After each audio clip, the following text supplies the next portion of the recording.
हातकणंगले तालुक्याला पंचगंगा तीरावर आतिगरे गावाला 29 फेब्रुवारी 1965 सालाला संजय घोडावत सरांचा जन्म सोहळा झाला। देवाच्या कृपेने आले नावा रूपाला गोरगरिबांचा तो कैवारी भला। मुला मुलींच्या भविष्याचा त्यांनी विचार केला।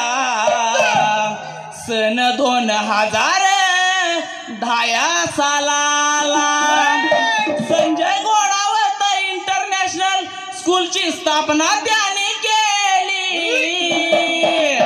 मुलांना मिळावं बेस्ट एज्युकेशन म्हणून सरांनी केलं जीवाचं रान। 2012 साली एक रणरागीनं धावून पुढे सरसावली। सुस्मित मोती मॅडम प्रिन्सिपल पदावर आली। घरच्या कामाप्रमाणे तिने स्कूलचे काम केले। भारताच्या नाही तर जगाच्या नामांकित यादीमध्ये स्कूलचे नाव रेखाटले। असंच नाव येऊ दे नावा रूपाला माझ्या विठ्ठलवीर देवाचा वरद हाय माझ्या शिराला। वेळ लावून कोडिम्या थाप मारी डोलाला।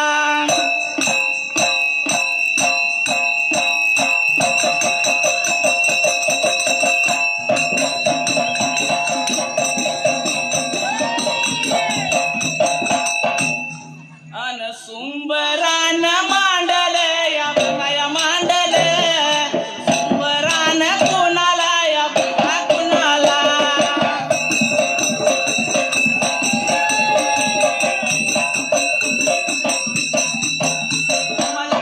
कडोली गावाला या बघा गावाला विठ्ठलवीरू देवाला या बघा देवाला।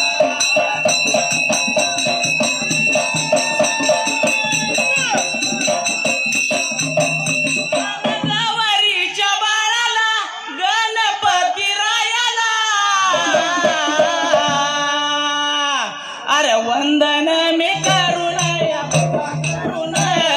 जातो माझ्या मार्गाला या बघा मार्गाला।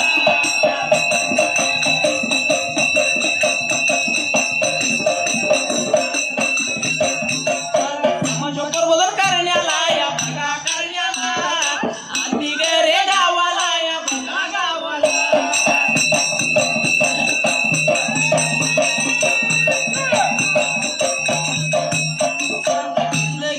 गोडी सख्या तुझ्या संग हाती इंद्रधनुष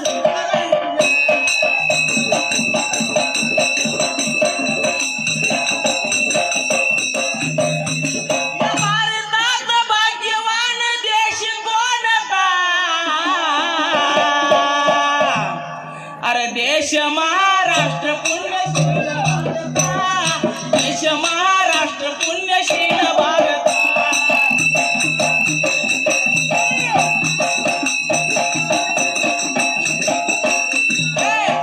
महाराष्ट्र पुण्यशील भारत देश महाराष्ट्र पुण्यशील भारत।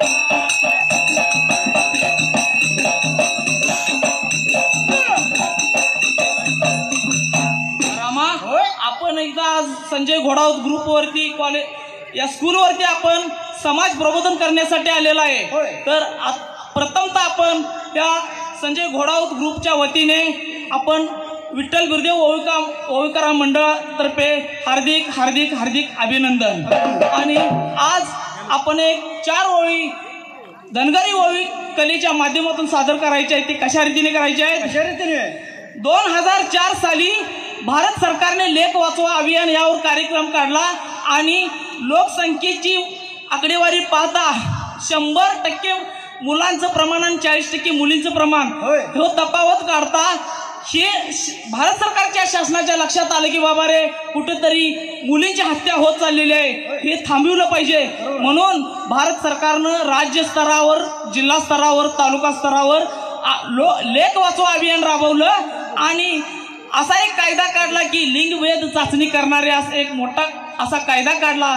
डॉक्टरच्या त्या भीतीने डॉक्टरांनी सुद्धा लिंगभेद चाचणी करण्याचे बंद केले. आणि माझं एकच सांगणं आहे इथं बसलेल्या सर्व बंधू भगिनींना की आपण जन्माला घालणाऱ्या बाळाची हत्या कधीही करायची नाही. कारण जन्माला घालणाऱ्याला वरच्याला काळजी असते, खालच्यानं तिची काळजी करायची नसते. कारण आज मुलगी ही 2 घरची वारसदार आहे. मुलगा फक्त 1 घरचा आहे, परंतु मुलगी 2 घरची आहे मित्रा. आणि या मुलगीला कधी कमी लेखायचं नाही. म्हणून ज्यावेळी आज जर सावित्रीबाई फुलेंच्या बाबतीत जर बघायचं गेलं तर स्त्री शिक्षणाला चालना आज सावित्रीबाई फुलेंनी दिली. म्हणून आज या मुली असू दे किंवा स्त्रिया अजून शिक्षण क्षेत्रात अग्रेसर आहेत. आज जर अहिल्याबाई होळकरांच्या बाबतीत जर सांगायचं झालं तर धनगर समाजामध्ये जन्माला आल्या शिंद्याची लेक आणि होळकरांची सून म्हणून आली. त्यावेळी तिने मल्हारराव होळकराची सून, खंडेराव होळकराची पत्नी, आणि तिने त्या युद्धामध्ये खंडेराव होळकर मरण पावले आणि ती खंडेरावांच्या मरणानंतर ती सती जाणार होती. परंतु तिच्या सासऱ्याने तसे होऊ दिले नाही. कारण राज्यकारभाराची धुरा तिच्या खांद्यावर दिली आणि तिने राज्यकारभार सांभाळण्याचे कार्य केले. अनेक महाराष्ट्रामध्ये पूल, धरण बांधले, अनेक शिवालय, मंदिरे बांधली आणि बरं का अनेक असं सत्य काम त्या अहिल्याबाई होळकरनी केलं. परंतु तसं जर सांगायचं, जर जिजाऊ मातेच्या बाबतीत जर सांगायचं झालं रामा, तर जिजाऊच्या मातेने जर विचार केला असता ही मुलगी आहे आणि हिचा गर्भपात करूया, हिची हत्या करूया, तर जिजाऊ माता जन्माला आली नसती मित्रा. आणि जिजाऊ माता जर जन्माला आली नसती तर आपला शिवराय जन्माला आला नसता आणि हिंदवी स्वराज्याची स्थापना आज झाली नसती.